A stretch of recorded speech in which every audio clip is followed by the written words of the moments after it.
तो सबसे पहला जो आपका यहाँ पे कक्षा 6 की पुस्तक का नाम है आपका पृथ्वी हमारे आवास, और पहला चैप्टर आपका सौरमंडल में पृथ्वी।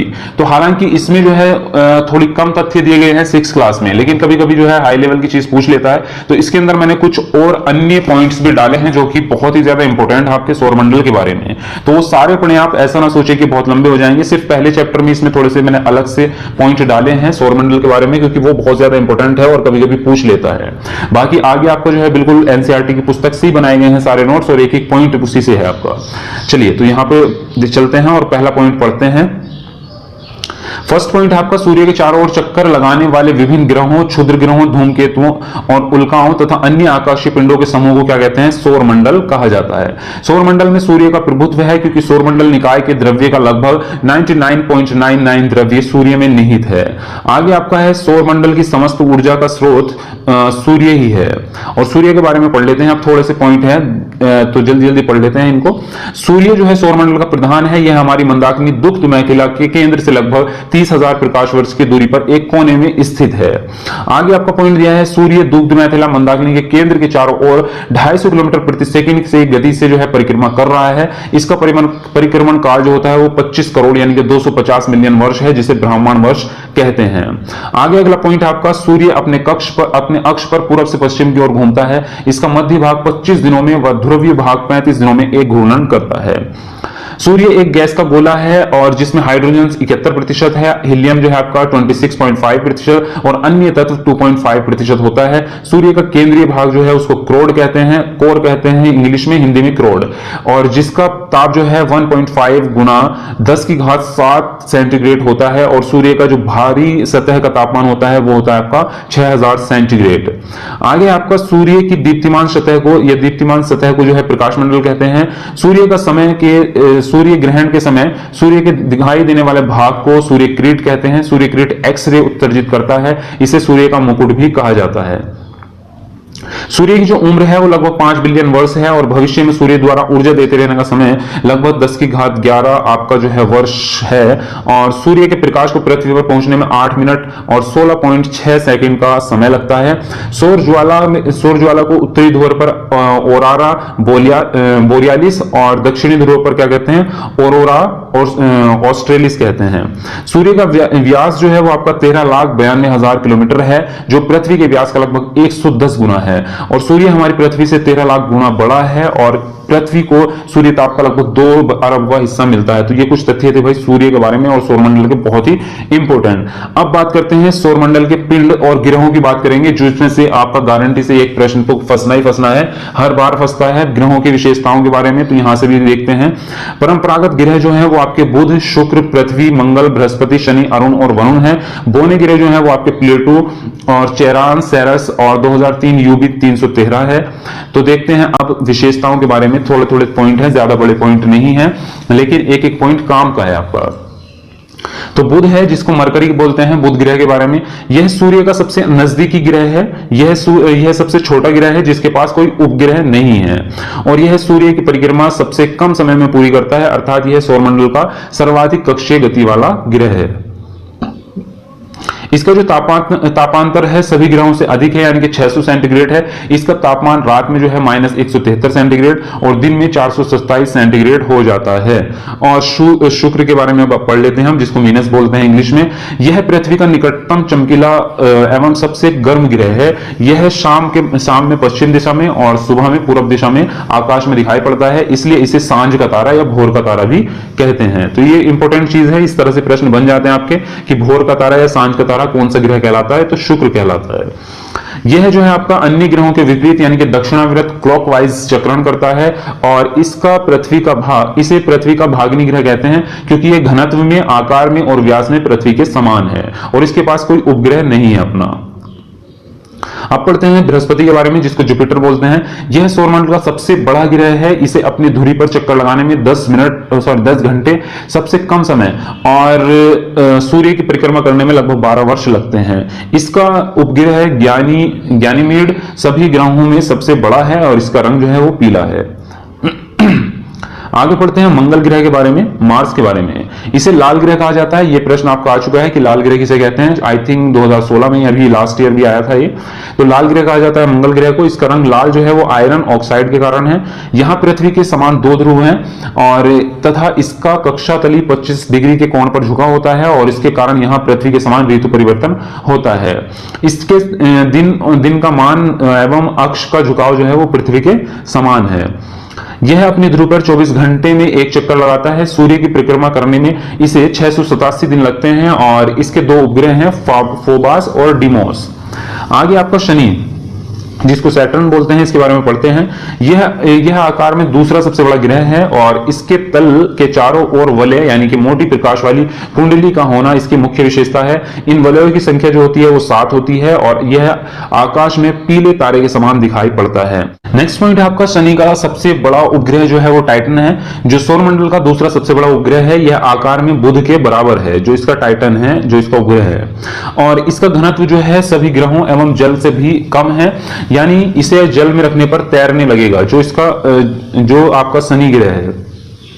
आगे आपका अरुण के बारे में पढ़ते हैं। तो अरुण के बारे में उन्होंने दिया है, यह आकार में तीसरा सबसे छोटा ग्रह है। इसका तापमान लगभग -215 सेंटीग्रेड है। इसकी खोज 1781 में विलियम हर्शेल ने की थी और इसके चारों ओर जो है 9 वलयों के 5 वलयों का नाम, 9 वलय हैं इसके बाद चारों ओर, उसमें से 5 का नाम इन्होंने दिया है, अल्फा, बीटा, गामा, डेल्टा एवं एप्सिलॉन।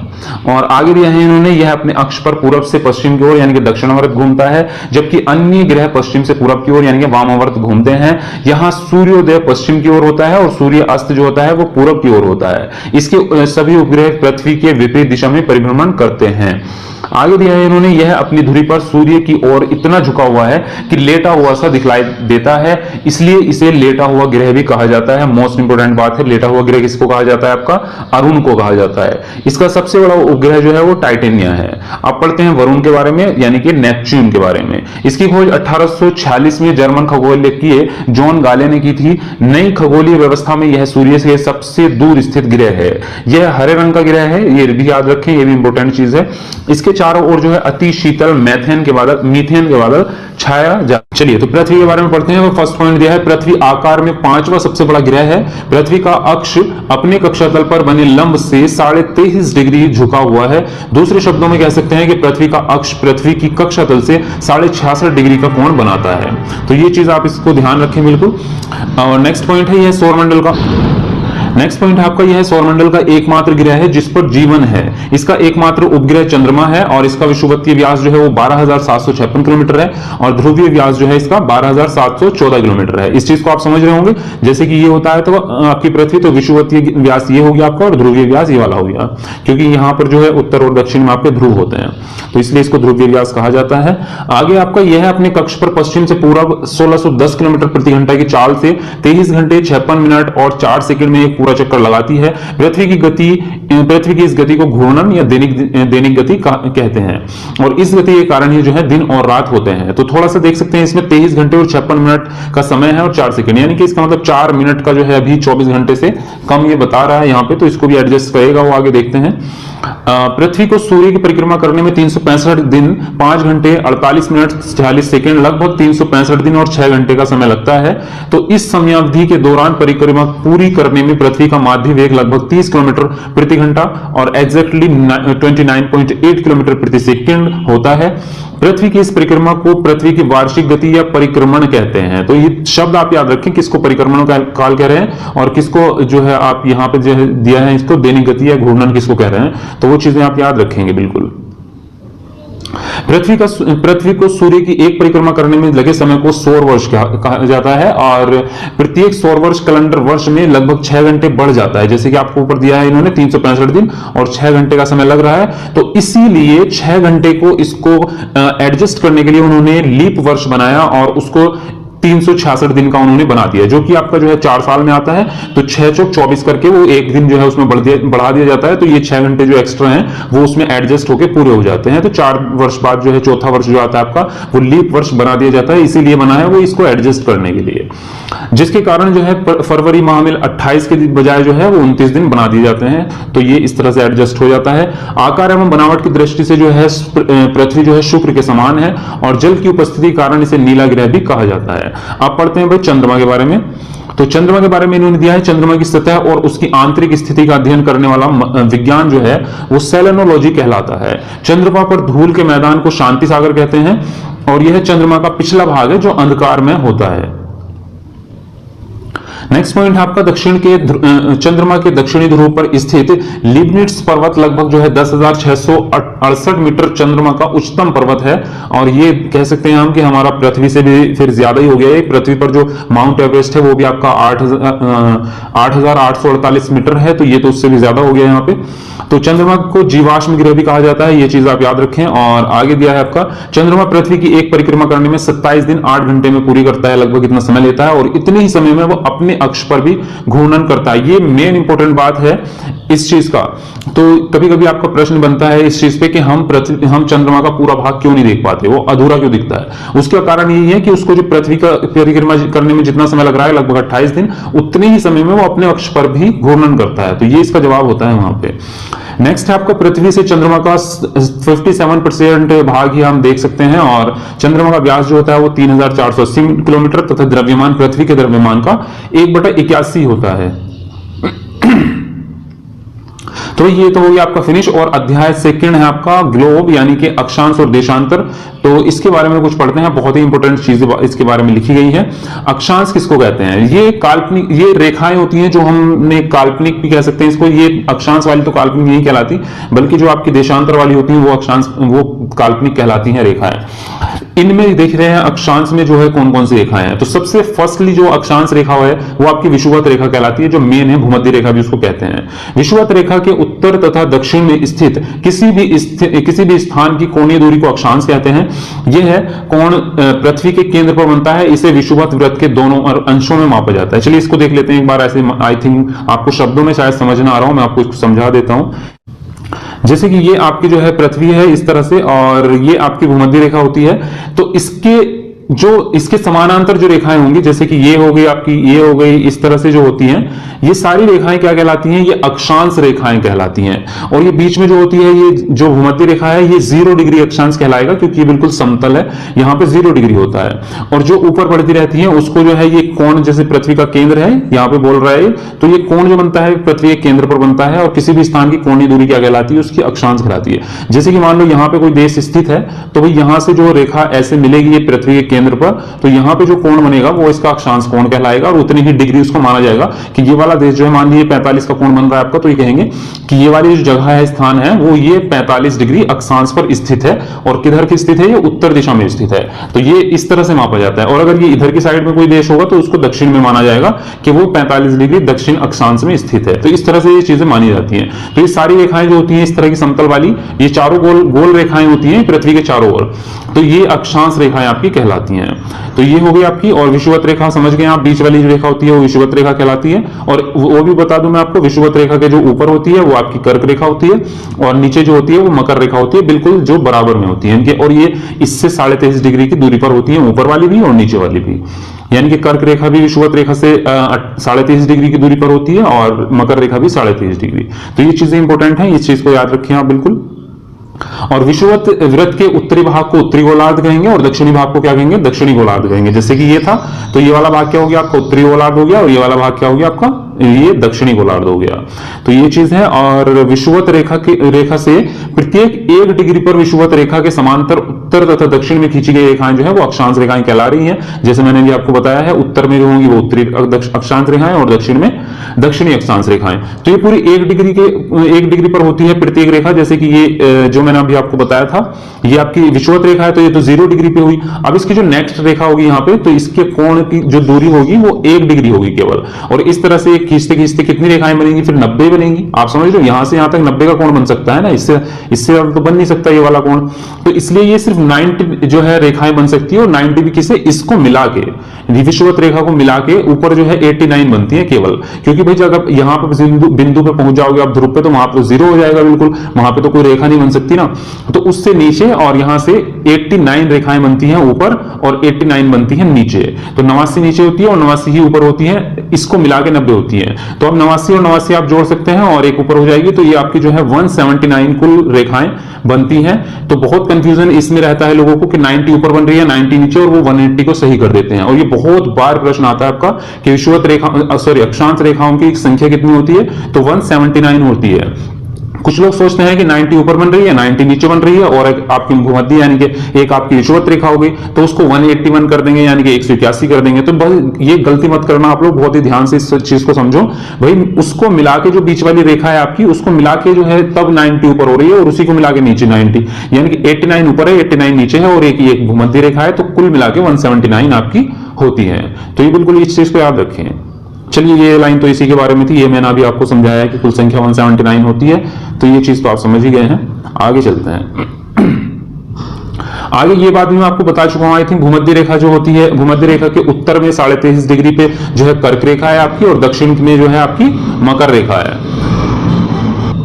चलिए, आगे इसने दिया है आपको कि भूमध्य रेखा के उत्तर में 66.5 डिग्री पर क्या होता है, आर्कटिक व्रत, और दक्षिण में 66.5 डिग्री पर कौन सा होता है आपका, अंटार्कटिक व्रत। जैसे कि भूमध्य रेखा के जो 23.5 डिग्री पे है यहाँ पे, तो 23.5 डिग्री पे आपकी कर्क रेखा हो गई, और नीचे दक्षिण में 23.5 डिग्री पे आपकी क्या होगी, मकर रेखा।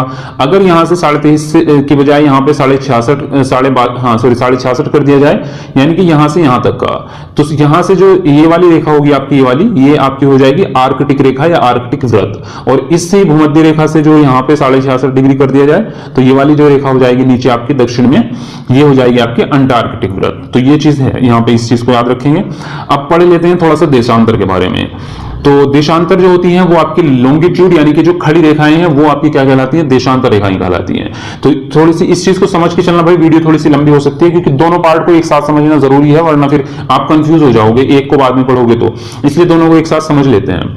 ग्रीनविच रेखा से किसी समय की कोणात्मक दूरी को उस समय का देशांतर कहते हैं, अथवा उत्तरी तथा दक्षिणी ध्रुवों को मिलाने वाली काल्पनिक रेखा को देशांतर रेखा कहते हैं। अब इस चीज को समझ लें आप, मैं इसको समझा देता हूं आपको थोड़ा सा। तो जैसे कि ये हमारी पृथ्वी है, तो भाई ये वाली जो रेखाएं थी, ये थी आपकी जो है अक्षांश रेखाएं, और ये जो आपकी रेखाएं होंगी ये खड़ी वाली, ये होती हैं आपकी देशांतर रेखाएं।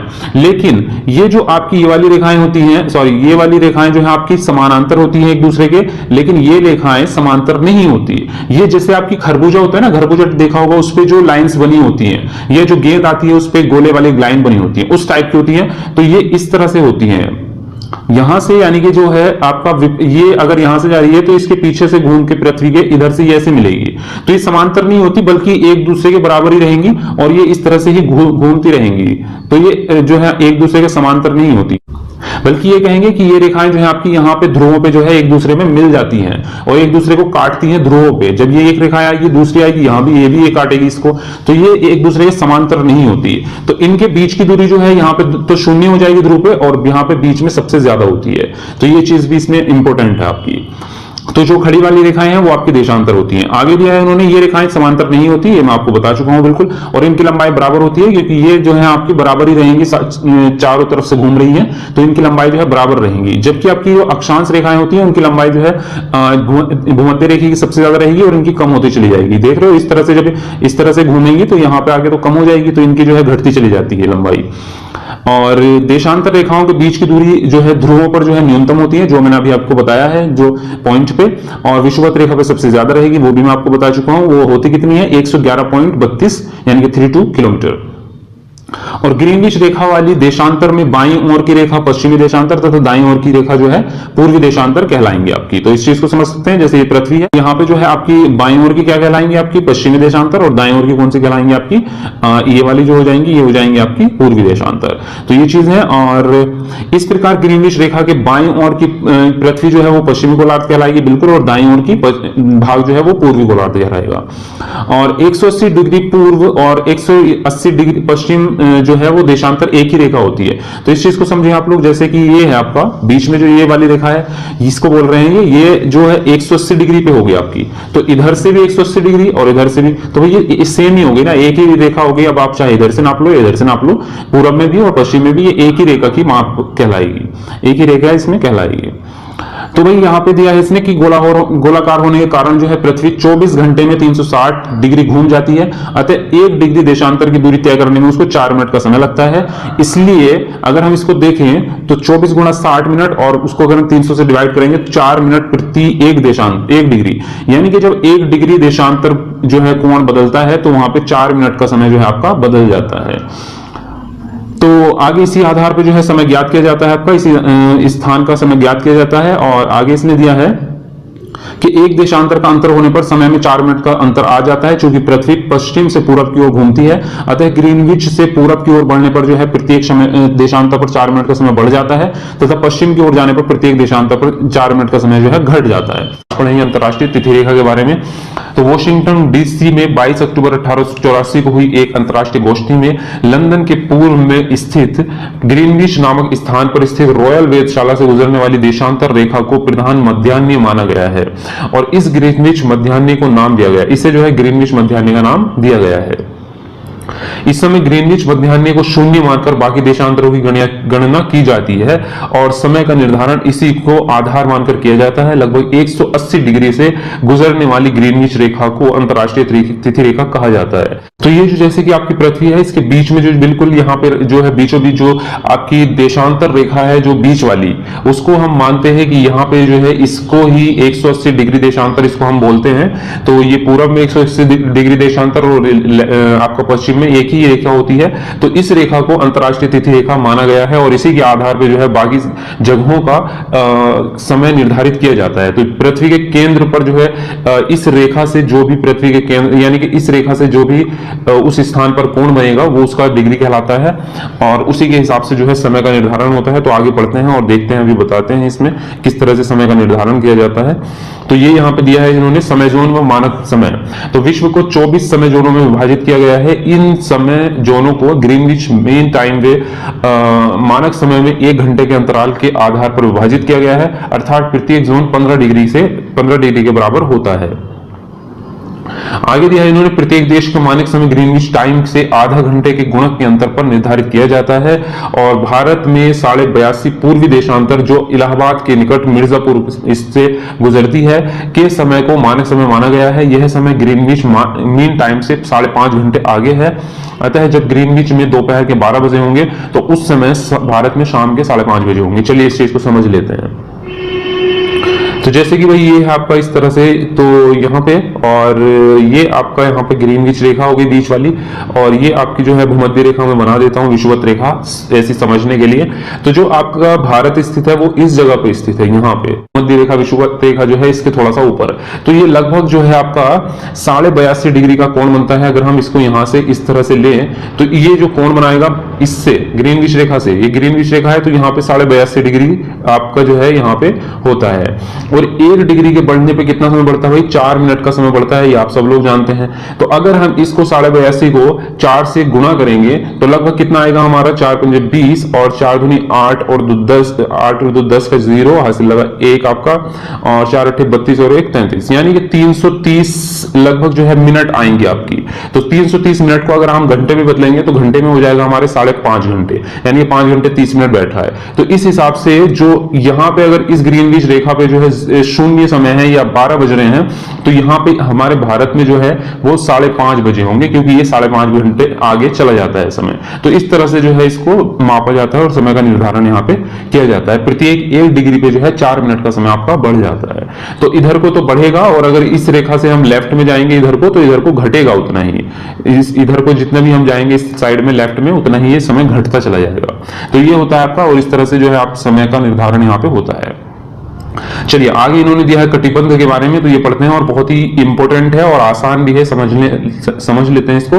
उष्ण कटिबंध, तो विषुवत रेखा से 30 डिग्री उत्तर में और 30 डिग्री दक्षिण का भाग जो है वो आपका यहाँ वर्ष में 2 बार जो है सूर्य शीर्ष पर चमकता है। इस भाग का मौसम सदैव गर्म रहता है।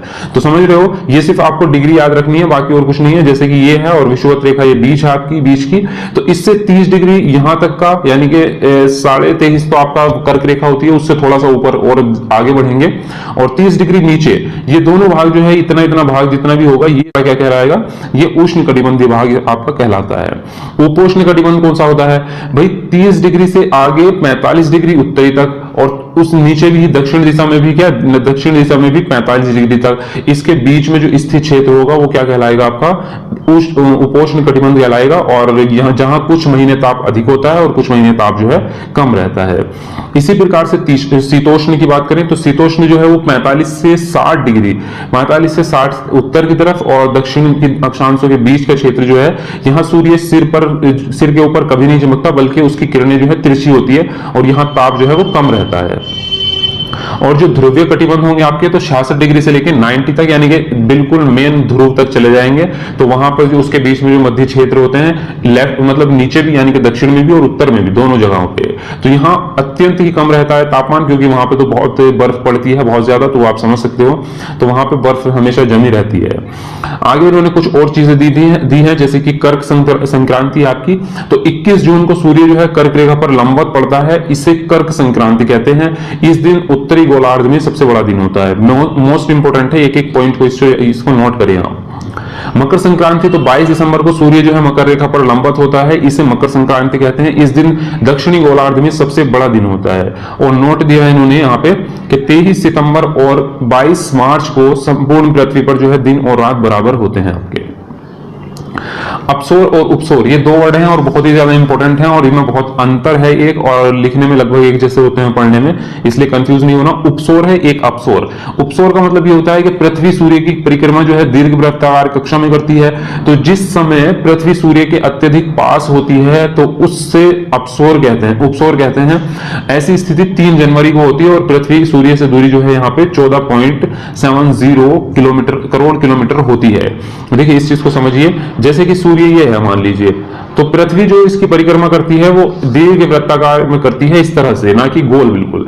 तो अगर यहां पॉइंट, इस पॉइंट पे होगी पृथ्वी, तो ये सबसे निकटतम दूरी होगी और इसको उपसोर कहेंगे हम। और अपसोर का मतलब ये हुआ आपका कि पृथ्वी सूर्य से अधिकतम दूरी पे है, अगर इस जगह पे होगी तो इसका मतलब यहां से अधिकतम दूरी पे है, तो इसको क्या कहलाएंगे, अपसोर कहलाएंगे। और ये स्थिति होती है आपकी 4 जुलाई को, ये होती है आपकी 3 जनवरी को। यहाँ पे हमने इसके लगभग 4 चैप्टर हम इसके कर चुके हैं। हालांकि हमने जो अध्याय 3 और अध्याय 4 आपका, उसको हमने शुरू में ही इंक्लूड कर लिया था, वो पृथ्वी की गतियां वगैरह उसमें दी गई हैं 3rd और 4th में, तो उसको हमने लास्ट पोर्शन में कवर कर चुके हैं। तो यहां से आज से हम स्टार्ट करेंगे इस वीडियो में अध्याय 5 आपका, चैप्टर नंबर 5, पृथ्वी के प्रमुख परिमंडल। तो यहाँ पे फर्स्ट आपका प्रश्न है, फर्स्ट पॉइंट दिया है, पृथ्वी का ठोस भाग जिस पर हम रहते हैं उसे भूमंडल कहते हैं। आगे नेक्स्ट आपका दिया है, गैस की परतें वो पृथ्वी की चारों ओर, जो पृथ्वी की चारों ओर से घेरती हैं उसे वायुमंडल कहते हैं। और फिर पृथ्वी के बहुत बड़े भाग पर जल पाया जाता है जिसे जलमंडल कहते हैं। तो ये तीनों मंडल हुए। और जीवमंडल एक सीमित क्षेत्र है जहां स्थल, जल और हवा एक साथ मिलते हैं, जहां पे जीवन पैदा होता है, यानी कि जीवन हो सकता है वहां पे। आगे आपका यह है भूमंडल के बारे में पढ़ते हैं आप डिटेल से। तो यहाँ पे फर्स्ट पॉइंट है, यह भूपर्पटी की चट्टानों तथा मिट्टी की पतली परतों का बना होता है जिसमें जीवों के लिए पोषक तत्व पाए जाते हैं। नेक्स्ट पॉइंट है आपका, पृथ्वी की सतह को 2 भागों में बांटा जा सकता है। बड़े भूस्थलीय यानी कि बड़े स्थलीय भूभागों को महाद्वीपों के नाम से जाना जाता है और बड़े जलाशयों को महासागरीय बेसिन के नाम से जाना जाता है। समुद्री जल का तल सभी जगह पर समान होता है पूरी पृथ्वी पर, और स्थल की ऊंचाई को समुद्र तल से ही नापा जाता है जिससे शून्य माना जाता है, यानी कि समुद्र तल को शून्य माना जाएगा और उससे ऊपर जो भी किसी भी स्थान की जो ऊंचाई नापी जाएगी वो उसकी ऊंचाई कहलाती है पृथ्वी समुद्र तल से। विश्व का सबसे ऊंचा शिखर जो है वो माउंट एवरेस्ट है, जिसकी समुद्र तल से ऊंचाई जो है 8,848 मीटर ऊंची है वो। आगे पॉइंट दिया है, विश्व का सबसे गहरा भाग प्रशांत महासागर का मोरियाना गर्त है जिसकी गहराई 11,022 मीटर है। तो सबसे गहरा जो गर्त है वो मोरियाना गर्त है। ये बहुत बार प्रश्न आपका एग्जाम में पूछा जाता है। महाद्वीप क्या कहलाते हैं, आपके महाद्वीप के बारे में पढ़ते हैं।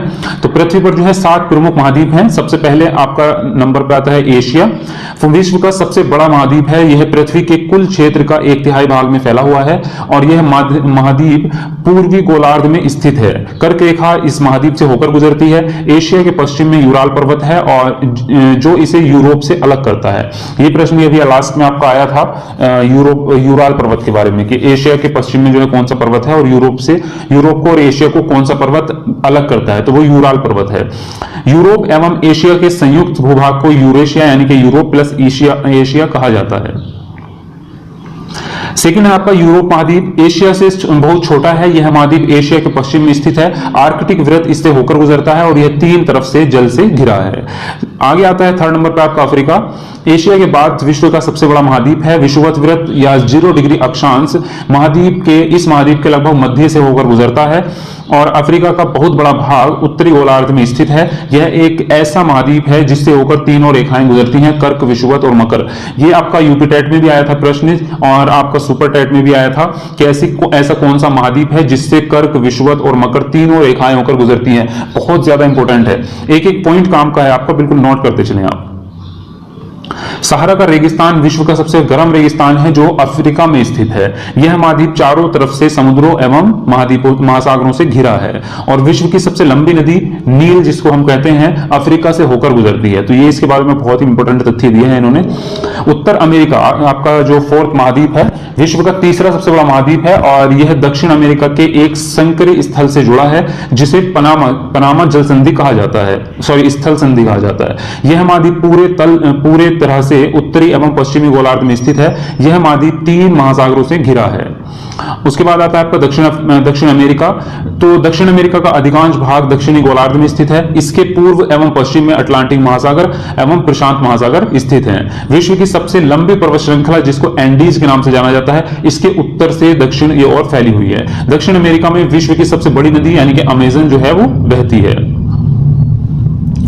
आगे आता है आपका ऑस्ट्रेलिया, विश्व का सबसे छोटा महाद्वीप है जो कि पूरी तरह से दक्षिणी गोलार्ध में स्थित है। यह चारों तरफ से महासागरों तथा समुद्रों से घिरा है। इसे द्वीपीय महाद्वीप कहा जाता है। मुख्य पॉइंट नोट करो इसको, ऐसा जिसको द्वीपीय महाद्वीप कहा जाता है वो ऑस्ट्रेलिया महाद्वीप है आपका। ये प्रश्न भी आपका आ चुका है पेपर में।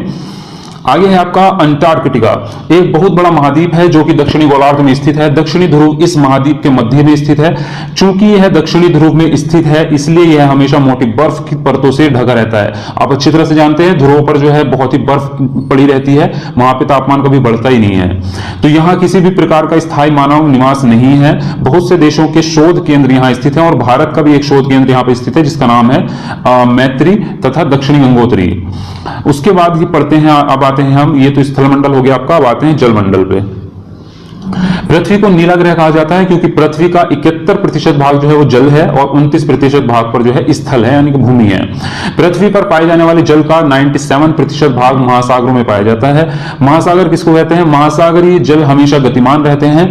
तरंगे, ज्वार भाटा और महासागरीय धाराएं महासागरीय जल के 3 प्रमुख गतियां हैं। ये अभी लास्ट ईयर आपका आया था कि महासागरीय जल में कौन सी 3 गतियां हैं, मतलब उन्होंने 4 ऑप्शन दिए थे और उन्होंने ये पूछा था कि इनमें से कौन सी ऐसी है जो महासागरीय गति के अंदर नहीं आती। तो महासागरों में गति में आती है तरंगे, ज्वार भाटा और आपकी महासागरीय धाराएं। तो ये 3 प्रकार की गतियां होती हैं। इससे अलग कोई भी आएगी एक्स्ट्रा तो वो आप नेगेटिव में जाएंगे, उसको छोड़ेंगे या उसको अगर वो नहीं वाला पूछेगा तो उसको चुनेंगे। आगे दिया है आपका 5 महासागर जो कि घटते क्रम में दिए गए हैं। सबसे बड़ा आपका प्रशांत महासागर है, उससे छोटा अटलांटिक, उससे छोटा हिंद महासागर, फिर दक्षिणी और फिर आर्कटिक महासागर। तो ये क्रम से दिए गए हैं यहाँ पे। सबसे फर्स्ट पे जो है आपका प्रशांत महासागर सबसे बड़ा महासागर है और यह पृथ्वी के 1/3 भाग पर फैला है। प्रशांत महासागर लगभग वृत्ताकार स्थिति में, मतलब आकृति में है। और अटलांटिक महासागर जो है वो अंग्रेजी भाषा के एस अक्षर के आकार का है। यह भी लास्ट ईयर नहीं, उससे शायद 2016 में आया था ये सीटेट के पेपर में कि ऐसा कौन सा महासागर है जिसकी आकृति जो है एस अक्षर के आकार जैसी है। तो अटलांटिक महासागर की जैसी है, अटलांटिक महासागर की है। इसके पश्चिमी किनारे पर उत्तर एवं दक्षिणी अमेरिका है तथा पूर्वी किनारे पर यूरोप एवं अफ्रीका। व्यापार की दृष्टि से यह सबसे व्यस्त महासागर है। आगे हिंद महासागर लगभग जो है त्रिभुजाकार है। तो ये भी बहुत इंपॉर्टेंट है भाई, देखो यहाँ पे आकृति दी है इसकी त्रिभुजाकार, तो पूछ सकता है इससे भी प्रश्न। इसके उत्तर में एशिया, पश्चिम में अफ्रीका तथा पूर्व में ऑस्ट्रेलिया स्थित है। दक्षिणी महासागर अंटार्कटिका महाद्वीप के चारों ओर से घेरता है और यह अंटार्कटिका महाद्वीप से उत्तर की ओर 60 डिग्री दक्षिणी अक्षांश तक फैला हुआ है। आगे आर्कटिक महासागर जो है वो उत्तर ध्रुव वृत्त में स्थित है तथा यह उत्तर ध्रुव के चारों ओर फैला है। यह प्रशांत महासागर के से छिछले जल वाले एक संकरे भाग से जुड़ा है जिसे बेरिंग जल संधि के नाम से जाना जाता है। तो ये भी बेरिंग जल संधि के बारे में जो है आप बिल्कुल याद रखें यहाँ पे। यह उत्तर अमेरिका के उत्तरी तटों तथा यूरेशिया से घिरा है। अब बात करते हैं वायुमंडल की। तो वायुमंडल के बारे में देखिए, यहाँ पे जिन्होंने दिया है कि वायुमंडल जो है 1600 किलोमीटर की ऊंचाई तक फैला हुआ है, यानी कि पृथ्वी से 1600 किलोमीटर तक। वायुमंडल को उसके घटकों, तापमान तथा अन्य के आधार पर 5 परतों में विभाजित किया गया है आपका, या बांटा गया है। क्षोभ मंडल, समताप मंडल और मध्यमंडल, आयन मंडल तथा बहिर्मंडल। इसके बारे में एक ना एक प्रश्न आपका गारंटी से फंसता ही है, और हमेशा की बात है, हर पेपर में अभी तक बचा नहीं है कभी।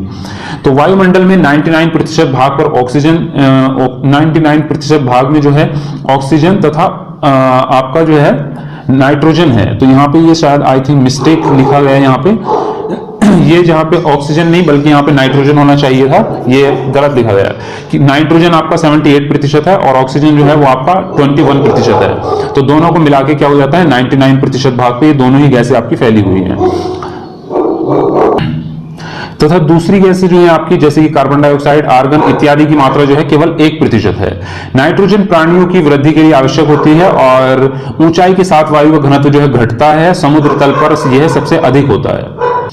चलिए आगे चलते हैं, और आगे है आपका चैप्टर नंबर 6 कर लेते हैं थोड़ा सा। तो नेक्स्ट आपका चैप्टर यहाँ पे दिया गया है पृथ्वी के प्रमुख स्थल मंडल। तो इसके बाद में फर्स्ट पॉइंट है, पृथ्वी की सतह को टूटकर घिस जाने को अपर्दन कहते हैं। ये चीज आप याद नोट करें, ये भी प्रश्न में आया भी था और आ भी सकता है। अपर्दन की क्रिया के द्वारा जो है सतह नीची हो जाती है तथा निक्षेपण की प्रक्रिया के द्वारा इनका फिर से निर्माण होता है। अब आगे पढ़ते हैं पर्वत के बारे में। तो यहाँ पे पॉइंट दिया है, पर्वत पृथ्वी की सतह की प्राकृतिक ऊंचाई है। पर्वत का शिखर छोटा तथा आधार चौड़ा होता है। तो ये बिल्कुल आप जानते हैं, बिल्कुल नॉर्मल है। कुछ पर्वतों पर हमेशा ठंडी जमी रहने वाली बर्फ की नदियां होती हैं, जिन्हें हिमानी कहा जाता है। ये आया था आपका 2014 के सीटेट में कि जो पर्वतों पर जो जमी हुई ठंडी मतलब बर्फ की जो नदियां होती हैं उन्हें क्या कहते हैं, तो उन्हें कहते हैं हिमानी। पर्वत 3 प्रकार के होते हैं, वलित पर्वत और भ्रंशोत पर्वत और आपके ज्वालामुखी पर्वत। तो इनके जो है निर्माण के आधार पे ही इनका नाम रखा गया है इस प्रकार से। हिमालय तथा आल्प्स पर्वत जो है ये आपके वलित पर्वत हैं, जिनकी सतह उबड़ खाबड़ तथा शिखर जो है वो शंखाकार हैं। और भारत की अरावली श्रृंखला विश्व की सबसे पुरानी वलित पर्वत श्रृंखला है। और आपका जब बहुत बड़ा भाग टूट जाता है तथा ऊर्ध्वाधर रूप से व्यवस्थित हो जाता है तथा तब जो है भ्रशोथ पर्वतों का निर्माण होता है। ऊपर उठे हुए खंड को जो है खंड कहते हैं, यानी कि हास्ट कहते हैं, तथा नीचे धसे हुए खंडों को क्या कहते हैं, द्रोणिका भ्रंश यानी कि ग्रोबन कहते हैं। तीनों वर्ड काम के हैं, तीनों पॉइंट बिल्कुल नोट करके चलें आप लोग। और ज्वालामुखी पर्वत जो है वो ज्वालामुखी क्रियाओं के कारण बनते हैं। जब ज्वालामुखी फटती है और उसका जो है बहुत ज्यादा लावा जो निकलता है, उसी चीजों से जो है ज्वालामुखी पर्वतों का निर्माण होता है आपका। पठार क्या होते हैं, पठार उठी हुई तथा सवाट भूमि होती है। यह आसपास के क्षेत्रों से लगभग जो है अधिक उठा हुआ होता है और इसका ऊपरी भाग जो है मेज के समान सपाट होता है। तिब्बत का पठार जो है वो सबसे ऊंचा, विश्व का सबसे ऊंचा पठार है, जिसकी ऊंचाई जो है लगभग 4000 से 6000 मीटर है। और मैदान कौन से होते हैं आपके, मैदान जो है समतल भूमि के बहुत बड़े भाग होते हैं। वे सामान्यतः माध्यम समुद्र तल से 200 मीटर की ऊंचाई अधिक ऊंचाई तक नहीं होते, यानी कि समुद्र तल से 200 मीटर से ज्यादा ऊंचाई पर नहीं होते, जो मैदान कहलाते हैं, मैदानी इलाके। चैप्टर नंबर 7 जो कि हमारा है हमारा देश भारत। तो भारत के बारे में यहाँ पे कुछ पढ़ते हैं, उसकी सारी चीजों के बारे में। तो भारत एक बहुत बड़े भौगोलिक विस्तार वाला देश है। उत्तर में यह हिमालय के उच्च शिखरों से घिरा है, पश्चिम में अरब सागर, पूर्व में बंगाल की खाड़ी तथा दक्षिण में हिंद महासागर भारतीय प्रायद्वीप के तटों पर लहराता है। आगे है भारत का क्षेत्रफल जो है वो आपका 32.8 लाख वर्ग किलोमीटर है। और उत्तर में कश्मीर से लेकर दक्षिण में कन्याकुमारी तक इसका विस्तार जो है वो 3200 किलोमीटर है। और पूर्व में अरुणाचल प्रदेश से लेकर पश्चिम में कच्छ तक इसका विस्तार जो है वो 2900 किलोमीटर है। तो ये इसका क्षेत्रफल हुआ। और स्थिति के बारे में पढ़ते हैं। तो भारत जो है वो उत्तरी गोलार्ध में स्थित है। कर्क रेखा जो कि 23.5 डिग्री उत्तर में होती है आपकी, देश के लगभग मध्य से होकर गुजरती है। तो हमारे भारत से जो है कर्क रेखा बिल्कुल मध्य से होकर गुजरती है। और दक्षिण से उत्तर की ओर भारत की मुख्य भूमि का विस्तार 8.8 डिग्री 4 मिनट है उत्तर में, और 37 डिग्री 6 मिनट आपका उत्तर अक्षांशों के बीच है। पूरब से लेकर पश्चिम से लेकर पूरब तक भारत का विस्तार जो है वो 68 डिग्री और 7 मिनट है पूरब, तथा 97 डिग्री 25 मिनट पूर्व देशांतर के बीच है। तो ये स्थिति आप याद रखेंगे। और भौतिक विभाजन के बारे में अगर बात करें तो हिमालय पर्वत को 3 मुख्य समानांतर श्रृंखलाओं में बांटा गया है। सबसे उत्तर में स्थित श्रृंखला को वृहद हिमालय या हिमाद्री कहते हैं। इसी श्रृंखला में विश्व की सबसे ऊंची शिखर है, यानी कि जिसको जो हमारी माउंट एवरेस्ट है। और आगे है आपका मध्य हिमालय या हिमालय हिमाद्री के दक्षिण में स्थित है, शिवलिक की सबसे दक्षिण में स्थित श्रृंखला है। आगे आपका है हिमालय के दक्षिण में भारत का उत्तरी मैदान है और भारत के पश्चिमी भाग में भारतीय महामरुस्थल स्थित है। नेक्स्ट पॉइंट आपका है उत्तरी मैदानों के दक्षिण में प्रादीपीय पठार स्थित है, उसकी आकृति त्रिभुजाकार है और इसके उत्तर पश्चिम में अरावली श्रृंखला स्थित है। नेक्स्ट है आपका पश्चिमी घाट के पश्चिम में तथा पूर्व घाट के पूर्व में तटीय मैदान स्थित है। पश्चिम तटीय मैदान काफी संकरे हैं, पूर्वी तटीय मैदान अपेक्षाकृत चौड़े हैं, वहां पूरब की ओर बहने वाली कई नदियां हैं। आगे आपका महानदी गोदावरी, कृष्णा तथा कावेरी बंगाल की खाड़ी में गिरती हैं। ये नदियां अपने मुहाने पर उपजाऊ डेल्टा का निर्माण करती हैं और बंगाल की खाड़ी में गंगा एवं ब्रह्मपुत्र नदियों के मुहाने पर सुंदरवन डेल्टा स्थित है। आगे आपका दिया है भारत में 2 द्वीप समूह भी हैं। लक्षद्वीप द्वीप समूह अरब सागर में स्थित है। ये केरल के तट से कुछ दूर स्थित प्रवाल द्वीप है। अंडमान एवं निकोबार द्वीप समूह जो है वो भारत से दक्षिण पूर्व दिशा में बंगाल की खाड़ी में स्थित है। सुनामी एक विशाल सागरीय तरंग है जो समुद्र तल पर भूकंप के कारण उत्पन्न होती है। प्रवाल है आगे आपका प्रवाल छोटे समुद्री जंतुओं के कंकाल हैं जिसे पॉलिप कहा जाता है। जब जीवित पॉलिप मरते हैं तब उनका कंकाल बच जाता है। अन्य पॉलिप की वृद्धि इन ठोस कंकालों के ऊपर होती है जो बढ़ते बढ़ते काफी ऊंचे हो जाते हैं तथा इस प्रकार प्रवाल द्वीपों का निर्माण हो जाता है। तो ये पूरी प्रक्रिया को आप समझें और इसको आप ध्यान दें और मतलब बेहतर तरीके से आप इसको प्रिपेयर करें। आगे नेक्स्ट आपका चैप्टर है चैप्टर नंबर 8, भारत जलवायु वनस्पति एवं वन्य प्राणी, यानी कि भारत की जलवायु कैसी है, वनस्पतियां कौन कौन सी है और कौन कौन से वन्य प्राणी यहाँ के प्रमुख हैं। तो फर्स्ट पॉइंट आपका ग्रीष्म ऋतु में दिन के समय गर्म एवं शुष्क पवन बहती है जिसे लू कहते हैं। आगे आपका भारत की जलवायु को मोटे तौर पर मानसूनी जलवायु कहा जाता है। मानसून शब्द अरबी भाषा के शब्द मौसम से लिया गया है जिसका अर्थ होता है मौसम। और भारत की स्थिति उष्ण कटिबंध होने के कारण अधिकतर वर्षा मानसूनी पवनों से होती है यहाँ पे। और विश्व में सबसे अधिक वर्षा जो है मेघालय में स्थित मौसिनराम स्थान पे होती है। आगे आप बात करते हैं प्राकृतिक वनस्पतियों की। तो वनस्पतियों को जो है 5 प्रकारों में बांटा गया है यहाँ पे भारत की वनस्पतियों को। सबसे फर्स्ट नंबर पे होता है आपका उष्ण कटिबंधीय वर्षावन। ये उन क्षेत्रों में पाए जाते हैं जहां पर वर्षा बहुत अधिक होती है। ये इतने घने होते हैं कि सूर्य का प्रकाश भी जमीन तक नहीं पहुंच पाता। ये हमेशा हरे भरे रहते हैं और इन्हें सदाबहार वन कहा जाता है। ये वन वर्षा में अलग अलग समय पर अपनी पत्तियां गिराते हैं। अंडमान निकोबार द्वीप समूहों, उत्तर पूर्वी राज्यों के कुछ भागों तथा पश्चिमी घाट की संकरी पट्टियों में पाए जाने वाले प्रमुख वृक्ष महोगनी, एबोनी और रोजवुड प्रमुख है। तो इसमें 2 चीजें ये बहुत ही काम की हैं। पहली चीज तो ये कि यहाँ पे जगहों का नाम आप याद रखें, अंडमान निकोबार द्वीप समूह उत्तर पूर्वी राज्यों। ये अभी लास्ट ईयर पूछा था उसने कि द्वीप समूह जो ऑप्शन में उसने दिया था इसके बारे में, तो ये प्रश्न बना था। और ये पेड़ के नाम भी आप याद रखें कौन कौन से वृक्ष जो है प्रमुख है यहाँ पे। आगे आपका उष्ण कटिबंधीय पतझड़ वन। तो हमारे देश में बहुत बड़े भाग में इस प्रकार के वन पाए जाते हैं। इन वनों को मानसूनी वन भी कहा जाता है। ये कम घने होते हैं और वर्ष के एक निश्चित समय पर अपनी पत्तियां गिरा देते हैं जिसके कारण जो है यहाँ पे पतझड़ हो जाता है उस टाइम पे। तो इन वनों में पाए जाने वाले महत्वपूर्ण पेड़ जो है वो है आपके साल, सागौन, पीपल, नीम और शीशम है। ये जो है आपके मध्य प्रदेश, उत्तर प्रदेश, बिहार और आपका झारखंड, छत्तीसगढ़, उड़ीसा और महाराष्ट्र के कुछ भागों में पाए जाते हैं। तीसरे नंबर की आपकी वनस्पति है कटीली झाड़ियां।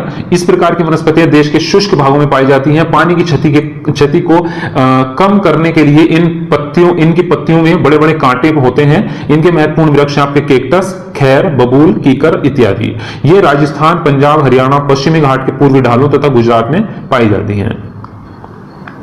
आगे 4th नंबर पे आपके पर्वतीय वनस्पतियां। तो इन पेड़ों का आकार जो है शंकु आकार होता है और ये पौधे शंकुधारी वृक्ष कहे जाते हैं। इन वनों के महत्वपूर्ण जो है इन वनों में वृक्ष वो है चीड़, पाइन और देवदार। नेक्स्ट आपका मैंग्रोव वन जो कि 5वें नंबर पर आता है। ये वन खारे पानी में भी रह सकते हैं। ये मुख्यतः पश्चिमी बंगाल में सुंदरवन तथा अंडमान एवं निकोबार के द्वीप समूहों में पाए जाते हैं। और सुंदरी इस प्रकार के वनों की महत्वपूर्ण प्रजाति है। इस प्रजाति के नाम पर क्षेत्र का नाम सुंदरवन पड़ा। अब पढ़ते हैं वन्य प्राणियों के बारे में। तो बाघ जो है वो हमारा राष्ट्रीय पशु है और गुजरात के गिर वन में एशियाई शेरों का निवास होता है। हाथी तथा एक सींग वाले गेंडे असम के जंगलों में पाए जाते हैं और हाथी जो है वो आपके केरल एवं कर्नाटक में भी मिलते हैं। ऊंट जो है भारत के रेगिस्तान तथा जंगली गधा कच्छ के रन में मिलता है, पाए जाते हैं। जंगली बकरी हिम तेंदुआ भालू इत्यादि हिमालय के क्षेत्र में पाए जाते हैं। आगे आपका प्रत्येक वर्ष हम लोग अक्टूबर के पहले सप्ताह को वन्यजीव सप्ताह के रूप में मनाते हैं, बहुत ही इंपॉर्टेंट है।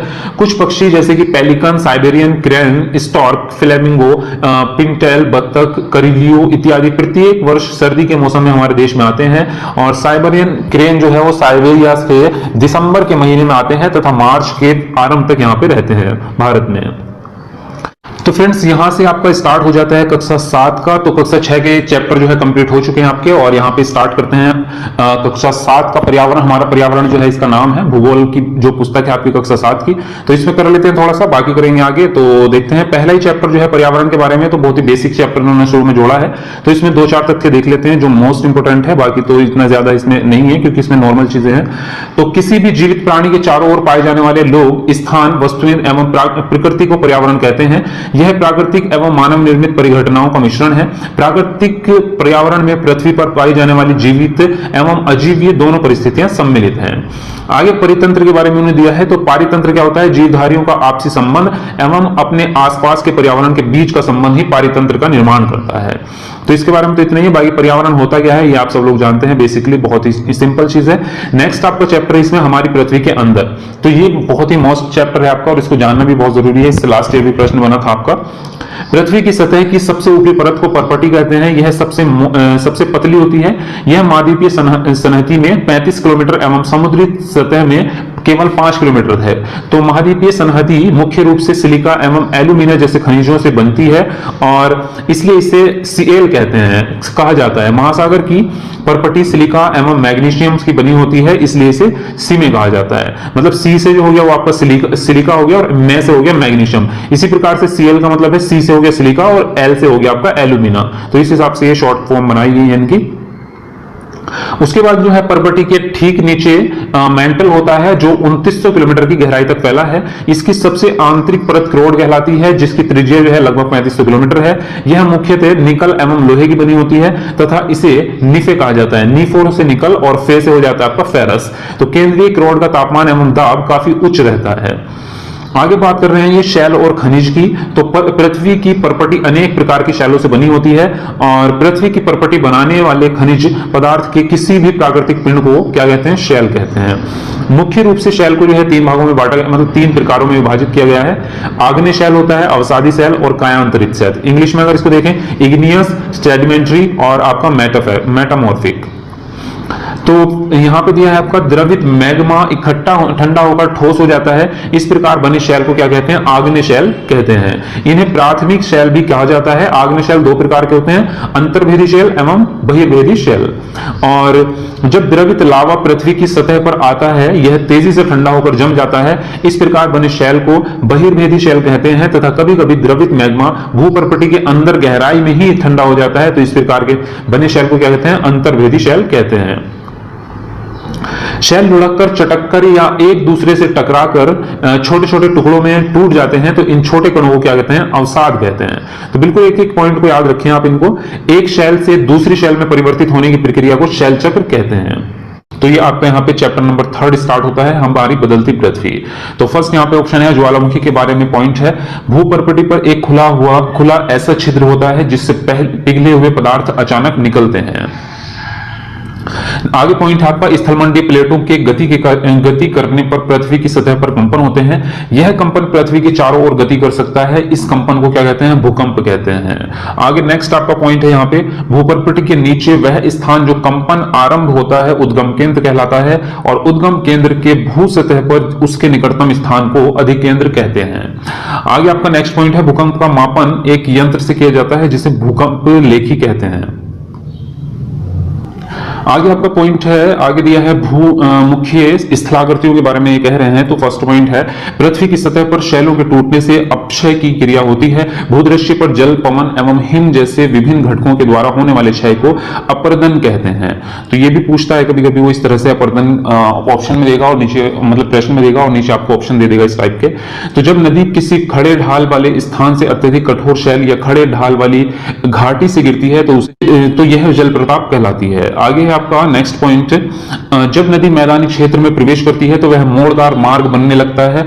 नदी के इन्हीं मोड़ों को विसर्प कहते हैं और नदी के उत्थित तटों को तटबंध कहते हैं। तो एक एक पॉइंट आप याद रखेंगे इसको क्या कह रहे हैं, क्योंकि इससे काफी प्रश्न बनते हैं। पिछली बार भी बना था आपका, डेल्टा से बना था, वितरिका से भी बना था एक प्रश्न। तो वितरिका के बारे में नेक्स्ट पॉइंट है, देखो समुद्र तक पहुंचते पहुंचते नदी का प्रवाह धीमा हो जाता है तथा नदी अनेक धाराओं में विभाजित हो जाती है जिनको वितरिका कहते हैं। ये आपका 2015 में आया था सीटेट में वितरिका वाला ऑप्शन प्रश्न। तो ये बिल्कुल एक एक पॉइंट को याद रखें आप। यहां नदी इतनी धीमी हो जाती है कि यह अपने साथ लाए मलबे का निक्षेपण करने लगती है।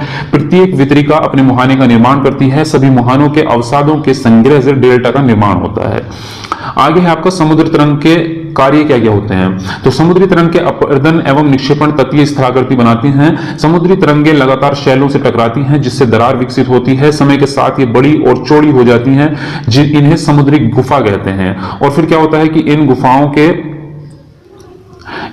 के बड़े होते जाने पर इनकी केवल छत ही बचती है, यानी कि इसकी जो साइड है वो यहाँ पे खत्म हो जाती है और मतलब ये आर पार जो है हो जाती है ये पानी के दबाव से और प्रेशर से। तो इससे तटीय मेहराब बनते हैं और लगातार अपर्दन के कारण जो है इनकी छत भी टूट जाती है बाद में। तो केवल दीवारें बचती हैं दोनों साइड की। तो दीवार जैसी बनी आकृति को क्या कहते हैं, स्टैक कहते हैं। समुद्री जल के ऊपर लगभग ऊर्ध्वाधर उठे हुए ऊंचे शैलीय तटों को समुद्री भिरकु कहते हैं और समुद्री तरंगे किनारों पर अवसाद जमा कर समुद्री पुलिन का निर्माण करती है। तो ये हो गया आपका। और आगे है आपका हिमनद के कार्य। हिमनद के बारे में पढ़ते हैं। हिमनद या हिमानी जो है वो बर्फ की नदियां होती हैं जो कि हिमालय वगैरह पर या जो बर्फ से ढके हुए पहाड़ हैं वहां पर पाई जाती हैं, तो इनको हिमानी कहते हैं। ये प्रश्न भी आ चुका है आपका। हिमनद अपने नीचे की कठोर चट्टानों को गोलाश्मी मिट्टी और पत्थरों को अपर्दित कर देती है और गोलाश्मी मिट्टी एवं पत्थरों से भूदृश्य का अपर्दन होता है। हिमनद गहरे गर्तों का निर्माण करते हैं और आगे है इसमें पर्वतीय क्षेत्र में बर्फ पिघलने से उन गर्तों में जल भर जाता है और वे सुंदर झील का निर्माण कर देते हैं। हिमनद के द्वारा लाए पदार्थ जैसे कि छोटे बड़े सैल, रेत एवं तल मिट्टी निक्षेपित होते हैं। यह निक्षेप हिमनद हिमोल का निर्माण करते हैं। आगे आपका है पवन के कार्य, इसके बारे में पढ़ते हैं। तो रेगिस्तान में पवन अपर्दन एवं निक्षेपण का प्रमुख कारक है। रेगिस्तान में आप छत्रक के आकार के शैल देख सकते हैं जिन्हें सामान्यतः छत्रक शैल कहते हैं। यह अभी 2018 में भी आया था आपका और बहुत बार पूछा जाता है, बहुत इंपॉर्टेंट चीज है। पवन चलने पर यह अपने साथ रेत को एक स्थान से दूसरे स्थान पर पहुंचाती है। जब पवन का बहाव रुकता है तो यह रेत गिरकर छोटी पहाड़ी का निर्माण कर देते हैं जिसे बालू टिब्बा कहते हैं। मोस्ट इंपोर्टेंट नोट करते चले एक पॉइंट को आप। जब बालू कण जो है महीन और हल्के होते हैं तो वायु इनको उठाकर अत्यधिक दूर ले जा सकती है। जब ये बालूकण विस्तृत क्षेत्र में निक्षेपित हो जाते हैं तो इसे लोएस कहते हैं। चीन में विशाल लोएस निक्षेप पाए जाते हैं। अब स्टार्ट होता है आपका यहाँ पे चैप्टर नंबर 4 जिसका नाम है वायु। तो वायु के बारे में इसमें दिया होगा बहुत सारी चीजें, तो पढ़ते हैं। कार्बन डाइऑक्साइड वायुमंडल में फैलकर पृथ्वी से विकिरित ऊष्मा को पृथ्वी पर रोककर ग्रीन हाउस प्रभाव पैदा करती है, इसलिए इसे ग्रीन हाउस गैस भी कहा जाता है। आगे आपका जब कारखानों एवं कार के धुएं से वायुमंडल में CO2 का स्तर बढ़ता है तब इस ऊष्मा के द्वारा पृथ्वी का तापमान बढ़ता है जिसे भूमंडलीय तापन यानी कि ग्लोबल वार्मिंग कहते हैं। आगे आपका वायुमंडल की संरचना। तो हमारे वायुमंडल में जो है 5 परतें पाई जाती हैं और ये वेरी वेरी वेरी इंपॉर्टेंट है। इसमें से हर बार एक ना एक प्रश्न बनता ही आपका इनकी परतों के बारे में। तो पढ़ लेते हैं। फर्स्ट ऑप्शन है आपका क्षोभ मंडल।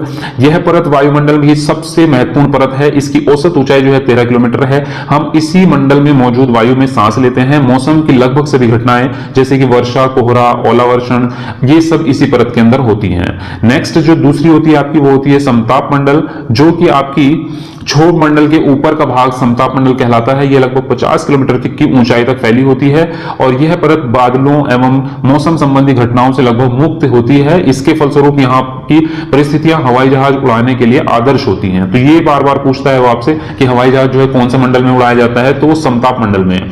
तो समताप मंडल की एक महत्वपूर्ण विशेषता यह है कि इसमें ओजोन गैस की परत होती है। यह परत सूर्य से आने वाली हानिकारक गैसों से हमारी रक्षा करती है। उसके बाद थर्ड नंबर पे आती है आपकी मध्यमंडल। तो मध्यमंडल जो है आपका, यह वायुमंडल की तीसरी परत है। यह समताप मंडल के ठीक ऊपर होती है और यह लगभग 80 किलोमीटर ऊंचाई तक फैली होती है। अंतरिक्ष में प्रवेश करने वाले उल्का पिंड इसी परत में आने पर जल जाते हैं। मोस्ट इंपोर्टेंट, नोट करें इस चीज को आप। और आगे फोर्थ नंबर पे आपकी आती है बाह्य मंडल, जिसको हम बोलते हैं। बाह्य वायुमंडल में बढ़ती ऊंचाई के साथ तापमान अत्यधिक तीव्रता से बढ़ता है। आयन मंडल इस परत का एक भाग है। यह 80 से 400 किलोमीटर तक फैला होता है और रेडियो संचार के लिए इस परत का उपयोग होता है। वास्तव में पृथ्वी से प्रसारित रेडियो तरंगे इस परत द्वारा पुनः पृथ्वी पर परावर्तित कर दी जाती हैं। अब आगे लास्ट में आता है फिफ्थ नंबर पे बहिर्मंडल। वायुमंडल की सबसे ऊंची परत को बहिर्मंडल का नाम दिया गया है और यह वायुमंडल की पतली परत होती है। हल्की गैसें जैसे कि हीलियम, हाइड्रोजन यहीं से अंतरिक्ष में तैरती रहती हैं। तो ये हुआ आपका पूरी जो आपकी परतें हैं उसके बारे में आपका हो गया ये। और आगे पढ़ते हैं मौसम एवं जलवायु के बारे में।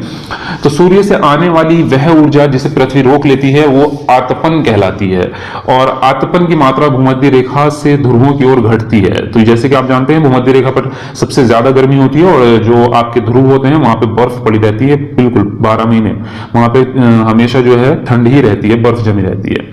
आगे है पृथ्वी की सतह पर वायु के भार द्वारा लगाया गया बल या दाब वायुदाब कहलाता है और उच्च दाब क्षेत्र से निम्न दाब क्षेत्र की ओर वायु की गति को पवन कहते हैं। अब आगे पढ़ते हैं स्थानीय पवनें कौन कौन से प्रकार की होती हैं, ये दी है इसमें। तो स्थानीय पवनें उनको कहते हैं व्यापारिक पश्चिमी एवं पूर्वी पवनें स्थानीय पवनें कहलाती हैं और ये वर्ष भर लगभग स्थायी पवनें कहलाती हैं और ये वर्ष भर लगातार निश्चित दिशा में चलती रहती है। मौसमी पवनें, ये पवनें विभिन्न ऋतुओं में अपनी दिशा बदलती रहती हैं। उदाहरण के लिए भारत में मानसूनी पवनें। आगे आपका स्थानीय पवनें, ये पवनें किसी छोटे क्षेत्र में वर्ष या दिन के किसी विशेष समय में चलती हैं। उदाहरण के लिए स्थल एवं समुद्री समीर। उसके बाद आर्द्रता है, तो वायु के किसी भी समय जलवाष्प की मात्रा वो आर्द्रता कहते हैं और जब वायु में जलवाष्प की मात्रा अत्यधिक हो जाती है तो उसे आर्द्र दिन कहते हैं। तो ये चीज आप याद रखें इस चीज को। चलिए नेक्स्ट आपका चैप्टर आता है चैप्टर नंबर 5 जिसका नाम है जल। तो जल के बारे में पढ़ते हैं। इसमें बहुत ही इंपोर्टेंट चीजें दी गई हैं आपकी।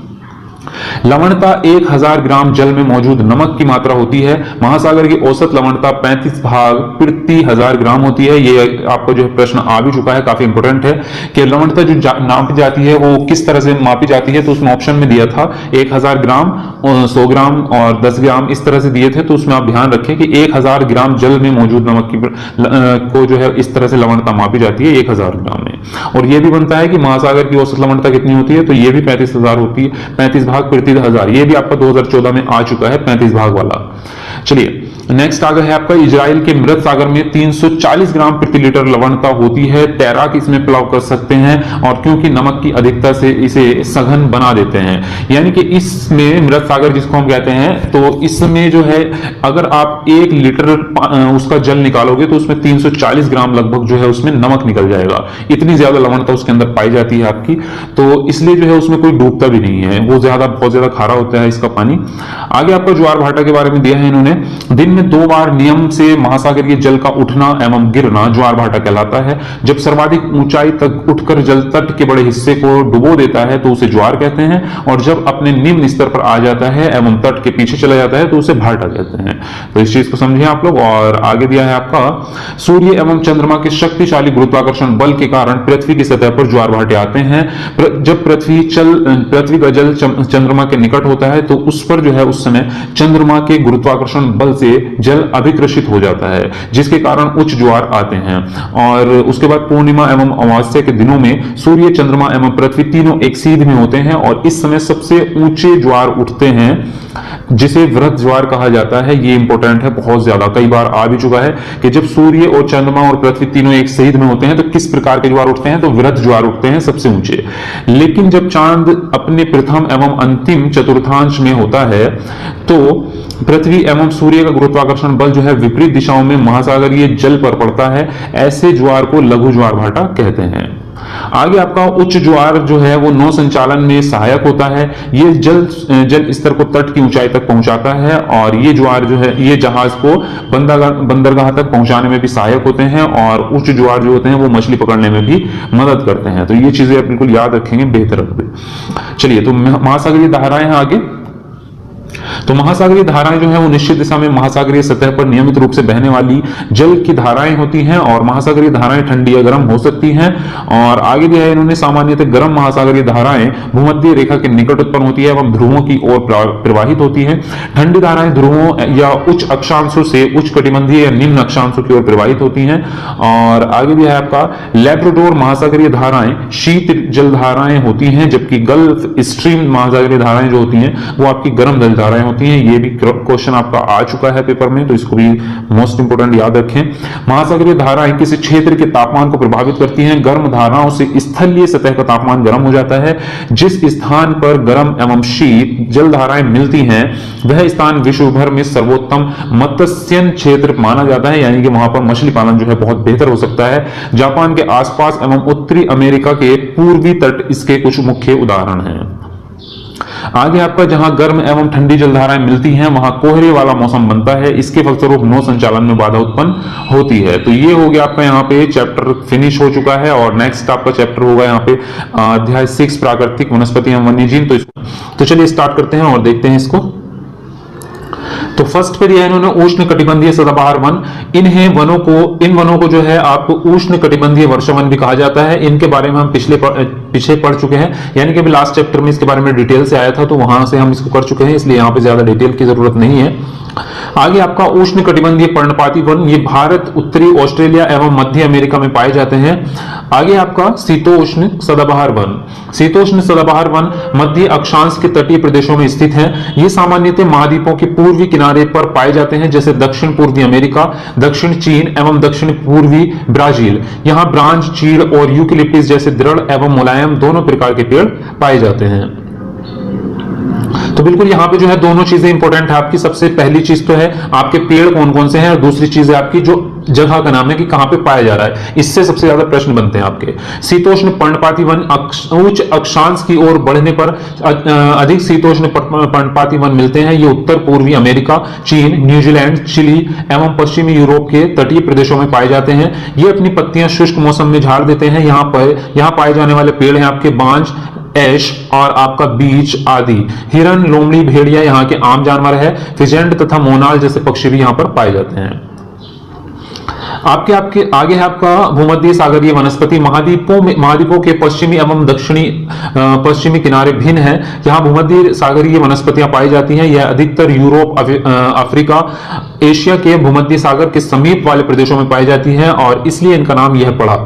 ये वनस्पतियां संयुक्त राज्य अमेरिका के कैलिफोर्निया, दक्षिण पश्चिमी अमेरिका, दक्षिण अमेरिका एवं दक्षिण पश्चिमी ऑस्ट्रेलिया में पाई जाती है। इन प्रदेशों में गर्म, शुष्क, ग्रीष्म एवं वर्षा वाली मृदु शीत ऋतुएं होती हैं। आगे आपका शंकुधारी वन। तो उत्तरी गोलार्ध में उच्च अक्षांशों 50 डिग्री से 70 डिग्री के भव्य शंकुधारी वन पाए जाते हैं। इन्हें टेगा भी कहते हैं। इन वृक्षों के काष्ठ का उपयोग लुगदी बनाने के लिए किया जाता है, जो सामान्यतः अखबार के कागज बनाने में काम में आती है।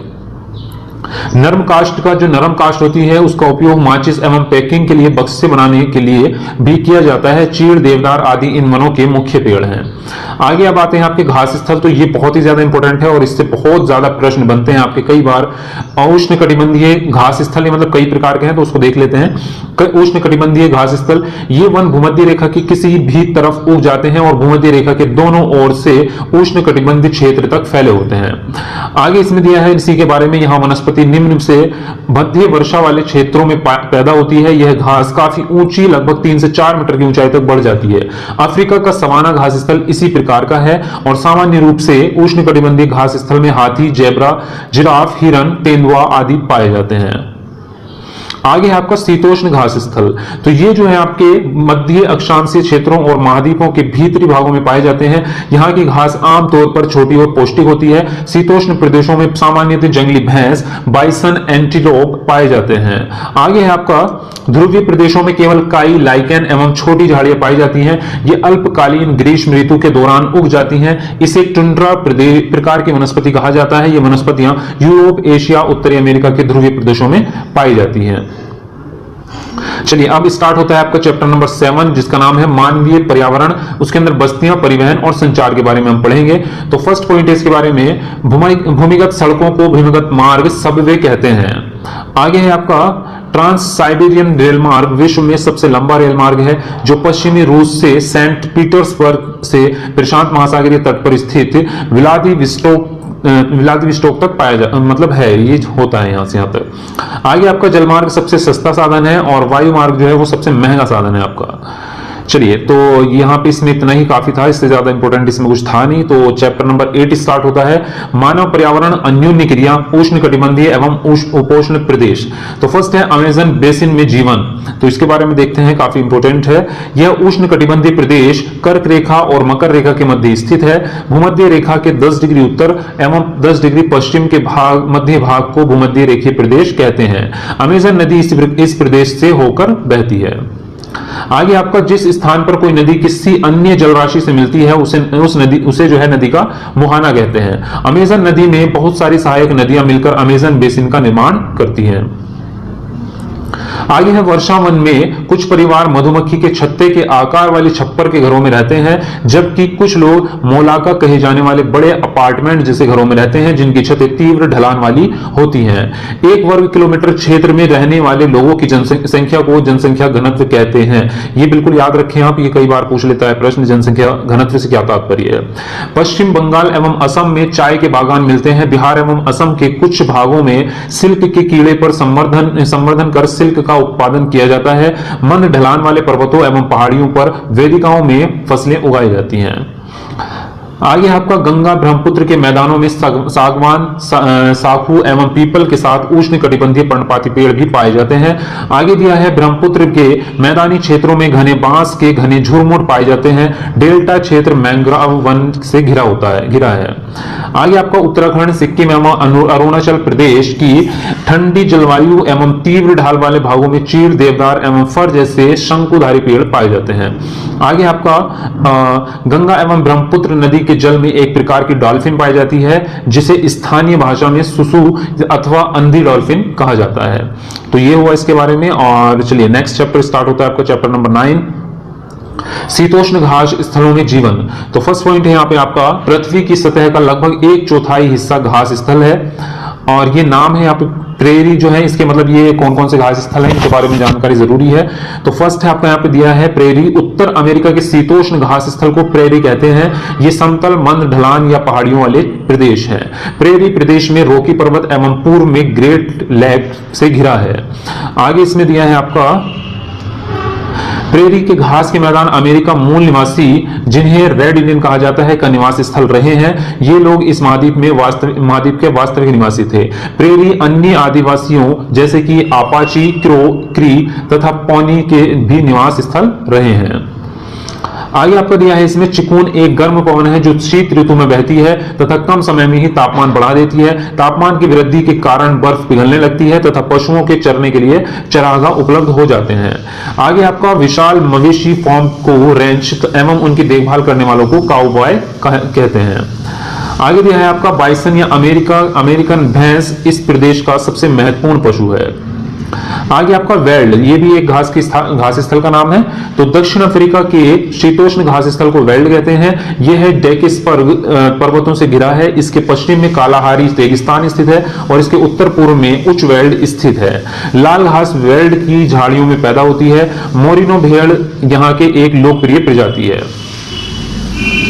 आगे भी है आपका वेल्ड में खनिजों का प्रचुर भंडार है। जिन स्थानों पर लोहा एवं कोयला उपलब्ध है वहां लोहा एवं इस्पात उद्योग विकसित हो गया है। सोना एवं हीरे का खनन इस प्रदेश के लोगों का मुख्य व्यवसाय है। जोहान्सबर्ग को विश्व की स्वर्ण राजधानी भी कहा जाता है और किम्बरले हीरे की खान के लिए प्रसिद्ध है।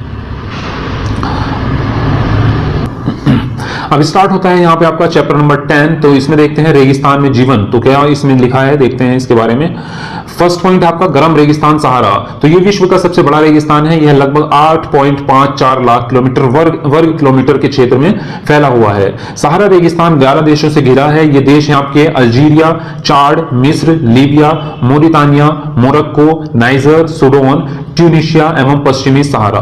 तो ये 11 देशों से घिरा है आपका, जो नाम दिए हैं यहाँ पे। यहाँ का दिन का तापमान 50 सेंटीग्रेड तथा रात में 0 से भी कम चला जाता है। और यहाँ वनस्पतियों में कैक्टस, खजूर के पेड़ एवं एकेशिया पाए जाते हैं। अब आगे आपका ठंडा रेगिस्तान लद्दाख। तो लद्दाख के बारे में जान लीजिए। यहाँ पे जम्मू एवं कश्मीर के पूरब में स्थित वृहत हिमालय में स्थित लद्दाख एक ठंडा रेगिस्तान है। इसके उत्तर में काराकोरम पर्वत श्रेणियां एवं दक्षिण में जास्कर पर्वत है। यहाँ सिंधु नदी प्रमुख बहती है। यहाँ की नदियां गहरी घाटियां एवं महाखड्ड गार्ज का निर्माण करती है। लद्दाख में अनेक हिमानियां हैं जैसे कि गैंगी हिमानी। तो यहाँ पे जो है रेगिस्तान है, बहुत बड़ा ये रेगिस्तान है, लेकिन वहां का टेम्परेचर बहुत ही ज्यादा कम रहता है, इसलिए इसको ठंडा रेगिस्तान कहा जाता है। तो ये लद्दाख के बारे में। और यहाँ पे जो है हमने कक्षा 6 और कक्षा 7 के नोट्स कंप्लीट कर लिए थे। यहाँ पे कक्षा 8 की हम बात कर रहे हैं, जो है आपका संसाधन एवं विकास भूगोल, और इसमें अध्याय फर्स्ट है आपका संसाधन। तो चलिए इसके बारे में पढ़ते हैं। सबसे पहले तो प्राकृतिक संसाधन के बारे में दिया है इन्होंने। जो संसाधन प्रकृति से प्राप्त होते हैं और अधिक संशोधन के बिना उपयोग में लाए जाते हैं, प्राकृतिक संसाधन कहलाते हैं।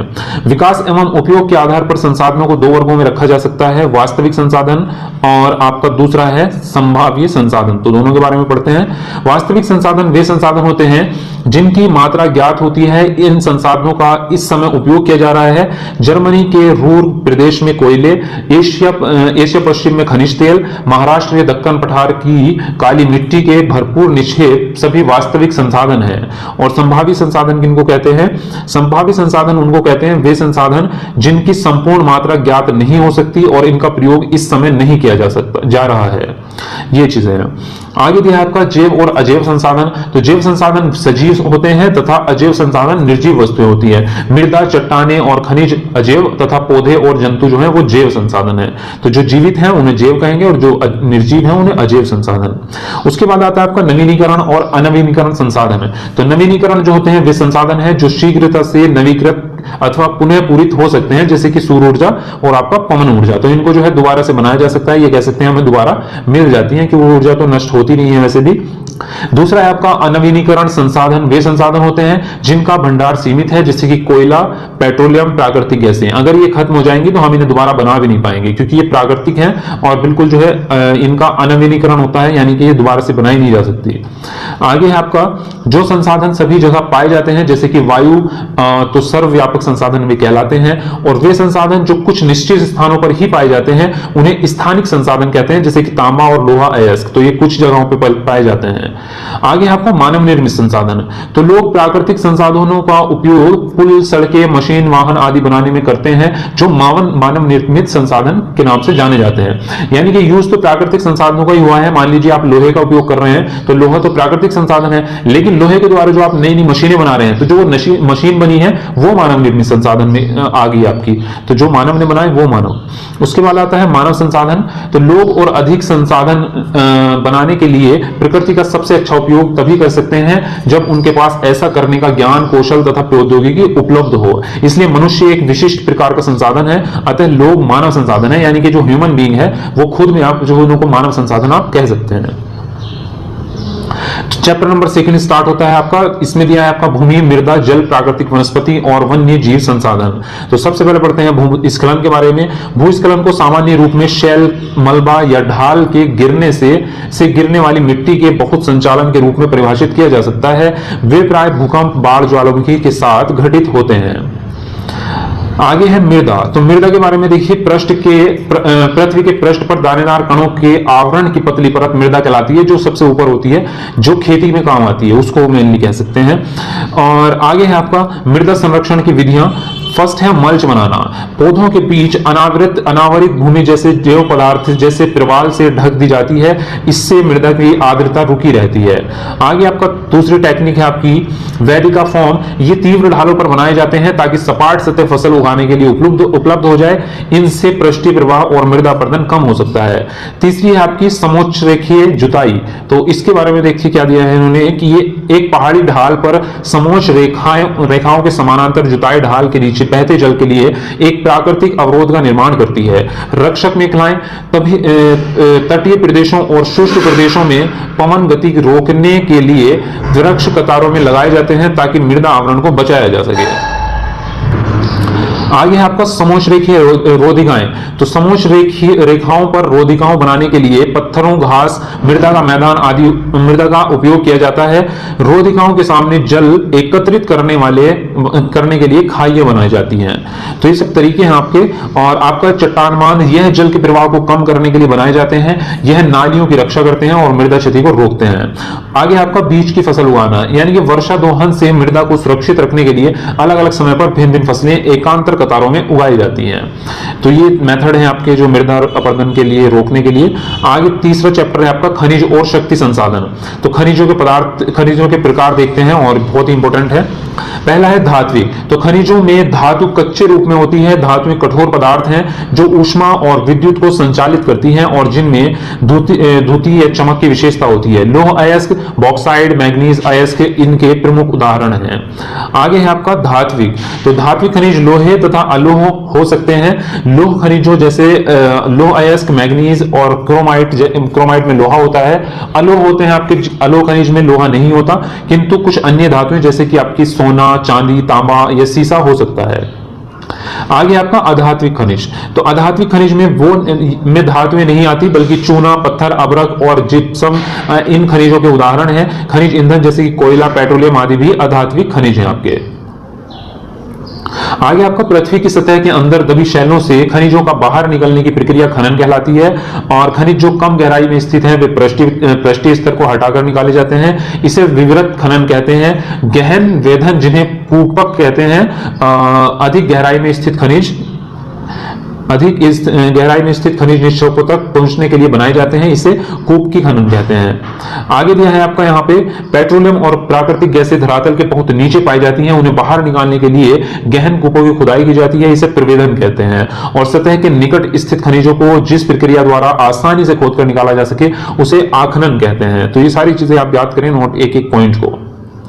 नेक्स्ट आपका चैप्टर है भाई कृषि के बारे में, चैप्टर नंबर 4 कृषि के प्रमुख रूप। तो यहां पे देखते हैं, ये ज्यादा इंपॉर्टेंट है इसमें।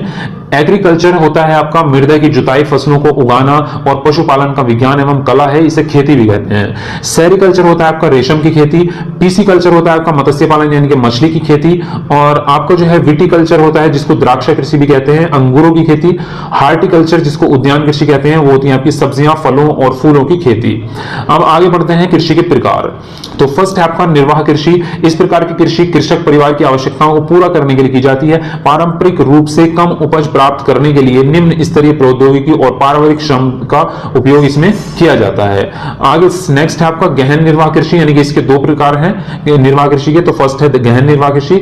गहन निर्वाह कृषि में किसान एक छोटे भूखंड पर साधारण औजारों और अधिक श्रम से खेती करते हैं। और आदिम निर्वाह कृषि में स्थानांतरित कृषि और चलवासी पशुचारण शामिल है। अब है स्थानांतरित कृषि, तो इससे बहुत प्रश्न बनते हैं आपके, काफी इंपोर्टेंट है। तो स्थानांतरित कृषि अमेजन बेसिन के सघन वन क्षेत्रों, उष्णकटिबंधीय अफ्रीका, दक्षिण पूर्व एशिया और उत्तरी पूर्वी भारत के भागों में प्रचलित है। ये भारी वर्षा और वनस्पति के तीव्र पुनर्जनन वाले क्षेत्र हैं। वृक्षों को काटकर और जलाकर भूखंड को साफ किया जाता है, तब राख को मृदा में मिलाया जाता है और मक्का, रतालू, आलू और कस्बा जैसी फसलों को उगाया जाता है। आगे दिया है इसमें भूमि की उर्वरता की समाप्ति के बाद वह भूमि छोड़ दी जाती है और कृषक नए भूखंड पर चला जाता है। स्थानांतरित कृषि कृषि को कर्तन एवं दहन कृषि के रूप में भी जाना जाता है। आगे है आपका चलवासी पशुचारण। तो सहारा के अर्धशुष्क और शुष्क क्षेत्रों में मध्य एशिया और भारत के कुछ भागों जैसे कि राजस्थान तथा जम्मू और कश्मीर में प्रचलित है। इस प्रकार की कृषि में पशुचारक अपने पशुओं के साथ चारे और पानी के लिए एक स्थान से दूसरे स्थान पर निश्चित मार्गों में घूमते हैं। आगे आपका वाणिज्य कृषि। तो वाणिज्य कृषि में फसल उत्पादन और पशुपालन जो है बाजार में विक्रय हेतु किया जाता है। इसमें विस्तृत कृषि क्षेत्र और पूंजी का उपयोग किया जाता है। अधिकांश कार्य मशीनों द्वारा किए जाते हैं और वाणिज्य कृषि में वाणिज्य अनाज कृषि, मिश्रित कृषि और रोपण कृषि भी शामिल है। तो आपका वाणिज्य अनाज कृषि में फसलें वाणिज्यिक उद्देश्य से उगाई जाती हैं। गेहूं और मक्का सामान्य रूप से उगाए जाने वाली फसलें हैं। उत्तर अमेरिका, यूरोप, एशिया के शीतोष्ण घास के मैदान वाणिज्य अनाज कृषि के प्रमुख क्षेत्र हैं। आगे आपका मिश्रित खेती। तो मिश्रित खेती में भूमि का उपयोग भोजन व चारे की फसलें उगाने और पशुधन पालन के लिए किया जाता है। आगे आपका रोपण कृषि। तो यहाँ चाय, कहवा, काजू, रबड़, केला अथवा कपास की एकल फसल उगाई जाती है। इसमें वृहद पैमाने पर श्रम और पूंजी की आवश्यकता होती है। रोपण कृषि के मुख्य क्षेत्र विश्व के उष्णकटिबंधीय प्रदेशों में पाए जाते हैं। मलेशिया में रबड़, ब्राजील में कहवा, भारत और श्रीलंका में चाय इसके प्रमुख उदाहरण हैं। आगे आपका पटसन को सुनहरा रेशा के नाम से भी जाना जाता है। तो फ्रेंड्स, ये आपका जो है ज्योग्राफी वाला पार्ट हो चुका है कंप्लीट। पूरा जो है तीनों क्लास की ज्योग्राफी कंप्लीट हो चुकी है। अब आपका बचा है हिस्ट्री और आपका बचा है सिविक्स। तो उन दोनों की वीडियो जो है बहुत ही जल्द आ जाएगी। लगभग 2-3 घंटे बाद एक वीडियो आ जाएगी या फिर सुबह में, कल सुबह आ जाएगी। तो दोनों की, तो चैनल को सब्सक्राइब कर लो और बेल आइकन को जरूर दबा लेना। उससे नोटिफिकेशन मिल जाएगी आपको जब नई वीडियो आएगी कोई भी। और वीडियो को लाइक करें, शेयर करें ज्यादा से ज्यादा और चैनल को सब्सक्राइब कर लो। मिलते हैं आपको नेक्स्ट वीडियो में। Bye bye, take care.